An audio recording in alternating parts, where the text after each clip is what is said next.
Hi, I'm Adam Yenser, and welcome to the Canceled News, the only news show that went off the air for 2 months. I took a break because I was traveling over the summer. I went to Pennsylvania and then Transylvania. I did not, however, see any trans-Pennsylvanians.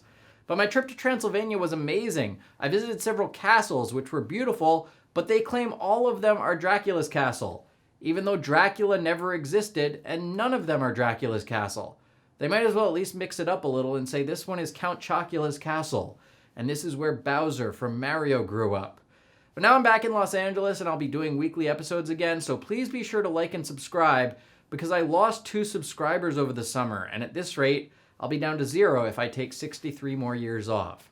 A lot has happened while I was away. Obviously, there's been some very tragic developments in Afghanistan, but before I get to that, here are some of the other stories that are in the news. Now 30 years old, the Baby from Nirvana's Nevermind album is trying once again to grab their cash. Spencer Eldon is suing the band and Kurt Cobain's estate for child sexual exploitation, and not, as you might expect, for throwing a baby in a pool. Actor Ed Asner died this week at the age of 91. Many kids today know Ed Asner from Up, where he played the crotchety old man. But his career actually began 40 years before that in 1977 on the Mary Tyler Moore Show, where he played the crotchety old man. Last week, the LA Times ran an article claiming that California recall candidate Larry Elder is, quote, the black face of white supremacy. And this week, CNN warned about the threat of white supremacists praising the Taliban. So to be clear, according to the liberal media, we should be afraid of white supremacists because they're black people who support Arab Muslims. But it's ridiculous to call Larry Elder the black face of white supremacy. I would have thought the black face of white supremacy is one of Gavin Newsom's supporters, like Jimmy Kimmel, or Sarah Silverman, or Jimmy Kimmel again. For the first time ever, Dancing with the Stars will feature a same-sex dancing pair. It's all part of their strategy to finally get gay people to watch a celebrity dancing show. After hearing rumors of its positive effects online, many people, including Joe Rogan, have been trying to treat the coronavirus by taking ivermectin, a horse deworming medicine. But Dr. Fauci is warning people they should not use a product made for horses and instead should keep wearing bags over their faces. Last week, the FDA finally granted full approval to the Pfizer COVID vaccine. They also finally granted full approval to Rhino Rush gas station male enhancement pills. And the CDC is telling unvaccinated people that they should not travel during Labor Day weekend. Because if there's one thing unvaccinated people care about, it's CDC recommendations. It was revealed that Ghislaine Maxwell recently barricaded herself in a prison conference room by blocking the door with a stack of legal documents from her trial. Guards had a hard time opening the door because the Bill Gates file weighs 20 pounds, the Bill Clinton file weighs 50 pounds, and the Prince Andrew file weighs 130 pounds. An 11-year-old drummer who challenged Dave Grohl on Twitter got to perform live with the Foo Fighters this week. It's all part of her plan to sue him for some reason in 30 years. After first announcing that they would ban sexually explicit content from their platform, OnlyFans has decided to reverse the ban, which would have cost them millions of dollars in revenue. The ban was so unpopular, they had to briefly change their name to OnlyFan. But look, I had no idea that Nudity could bring in so many views and so much money, so from now on, I'm reversing the canceled news ban on nudity. The Biden administration received an inconclusive report on the origins of the coronavirus due to limited information from China. China did, however, finally release pictures of the chicken wire fence they used to contain deadly viruses at the Wuhan lab. Several Kiss concerts were canceled after Gene Simmons and Paul Stanley tested positive for COVID, and their entire audience has been quarantined because they have no sense of taste. Some restaurants, including McDonald's, are considering closing indoor seating again due to the Delta variant surge. They will also be closing the ball pit due to the neurovirus, 5 types of colds, meningitis, whooping cough, herpes, chickenpox, and hepatitis L through Q. China is now banning kids from playing more than 3 hours of online video games per week. According to the Chinese government, these kids need to stop playing on their computers and get back to manufacturing those computers. Hurricane Ida hit Louisiana this week, causing multiple deaths, knocking out power, and causing billions of dollars in damage. But not to worry, our fearless, competent president has vowed to, quote, hunt down Hurricane Ida and make it pay. The hurricane left nearly 1 million people across New Orleans without electricity or cell phone service, meaning they may have to wait several weeks to find out Kanye's new album is overrated. In the aftermath of Hurricane Ida, a cow was found stuck in a tree. But don't worry, this story has a happy ending. The cow was alive, it was rescued safely, and returned to the stockyards to be killed. Korn lead singer Jonathan Davis, who is recovering from COVID, needed oxygen on stage at a concert in Chicago. Davis was so out of breath he could barely pronounce. A new study found that women prefer men who mumble and don't speak very clearly, except when men mumble in response to the phrase, "Where is this relationship going?"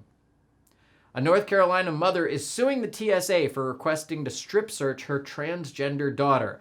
Now, to be fair, the TSA agent did make the offensive comment, "Is that a weapon in your pocket, or were you just born with a penis?" Environmental activists in London covered a fountain at Buckingham Palace in blood to protest the royals. Or as the BBC reported it, environmental activists in London covered a fountain in delicious pudding. In a huge security breach, a homeless man climbed under a fence at LAX and boarded an American Airlines flight. Flight attendants became suspicious when the man asked for a pillow, a blanket, and any spare change. At a rally last week, Donald Trump was booed by his own supporters for telling people to get the COVID vaccine. And several of Joe Biden's staunchest supporters are turning on him too. Joe Biden has been facing heavy and deserved criticism for his botched withdrawal from Afghanistan. The country is now being ruled by this man, Taliban leader Haibatullah Akhundzada. And all of his friends have been telling him now that he's taken over Afghanistan, he should smile more. After a deadly terror attack at the Kabul airport last week, Joe Biden was adamant about sticking to his deadline of removing U.S. troops. So just to be clear, when terrorists attack us from any of these countries, we invade Afghanistan. But when terrorists attack us from Afghanistan, we leave Afghanistan. On Monday, the last U.S. plane left Kabul, leaving hundreds of American citizens behind. It was a Spirit flight, and they decided they'd rather take their chances with the Taliban. I'm kidding, Joe Biden abandoned them. After taking over, Taliban militants stormed a Kabul news station and demanded that they praise the terror group. It's the first time a news anchor has endorsed a terror group since Don Lemon praised Black Lives Matter. A convicted rapist reached the U.S. on an evacuation flight from Afghanistan. He is now hoping the Pennsylvania Supreme Court will, quote, pull a Cosby and overturn his conviction. Ann Coulter praised Joe Biden on Twitter for his handling of the Afghanistan withdrawal, saying unlike Trump, he had the balls to end the war. Ann Coulter then returned to her mountainside cave where she won't emerge for another 8 years. The Pentagon is denying a widely spread report that military dogs were left behind at the airport in Kabul, saying that dogs actually belong to an adoption center. And man, if you get one of those dogs, you're going to have the ultimate bragging rights. Oh, you rescued your dog from a shelter? We rescued ours from Afghanistan. It's being taken over by ISIS and the Taliban. They have Black Hawk helicopters, but we knew we had to get him out of there when we saw that little face. During the transfer of fallen soldiers, Joe Biden was caught checking his watch several times to see if his presidency is over yet. But to everyone on the left and in the media and the entertainment industry and on social media who use the nastiest, most hateful, most divisive and dishonest rhetoric imaginable to push this awful administration to power, this is your fault. You spread the Russian collusion hoax, the Jussie Smollett hoax, the Covington Catholic hoax, all to sow hatred towards Donald Trump and push support for the left.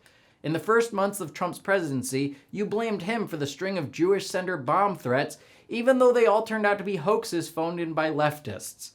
At a time when riots and violence were breaking out across the country, you falsely claimed Jacob Blake was unarmed and spread the Althea Bernstein hoax, claiming that this one was lit on fire by white supremacists, when it was all a lie, just to sow more racial division and push your agenda. You insisted that Trump's vaccine timeline, the Wuhan lab leak theory, and the Hunter Biden laptop story were all misinformation when it was you who were misinformed.